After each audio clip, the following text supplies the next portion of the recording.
How to set reminders on Android. Hello everyone, welcome to this channel. I'm here to help you out today, so without any delay, let's get started. Now, in order to set the reminders on Android, first of all, what you can do is launch the calendar application that you have on your device.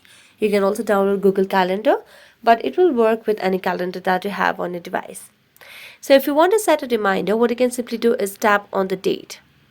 Here you can just tap on the plus icon at the bottom right corner and you can create an event. So let's say you have a meeting over here on this day.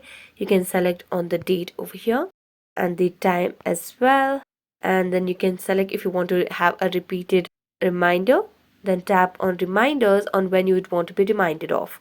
So you can tap on 30 minutes before, go back, and here you can just select on time zone. And if you want, you can add location and description as well. Then tap on the check mark. And there you go.